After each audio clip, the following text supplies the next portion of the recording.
Na mtazamaji, hofu inaendelea kutanda miongoni mwa wakazi wa Regwetha katika eneo bunge la Gatanga, kaunti ya Murang'a, kufuatia kupatikana kwa miili ya watoto watatu wasiojulikana ndani ya mto Kiama katika matukio tofauti.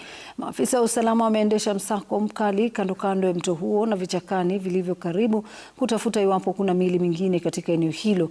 Msako huu uliohusisha maafisa kutoka idara ya utawala, maafisa wa DCI, machifu pamoja na wazee wa vijiji umejumuisha upekuzi wa kina ndani ya mto huo na vichaka vilivyozunguka eneo hilo kubaini iwapo kuna miili mingine.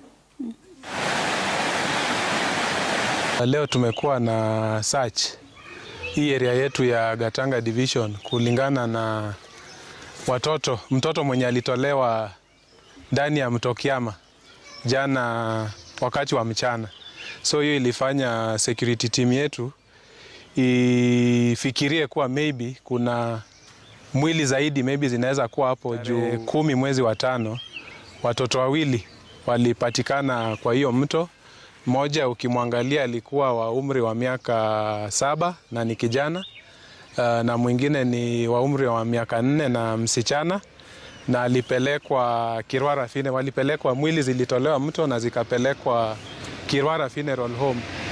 So jana pia chini ya mto kidogo karibu na mahali wale watoto wawili kijana na msichana wali walipatikana, mwili ya msichana tena ilipatikana.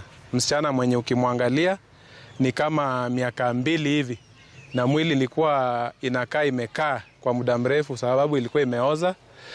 Lakini tulisaidiana na timu ya ngao pamoja na DCI pamoja na askari wetu wa Kirwara Police Station, ambapo tulitoa hiyo mwili na ikapelekwa Kirwara Funeral Home.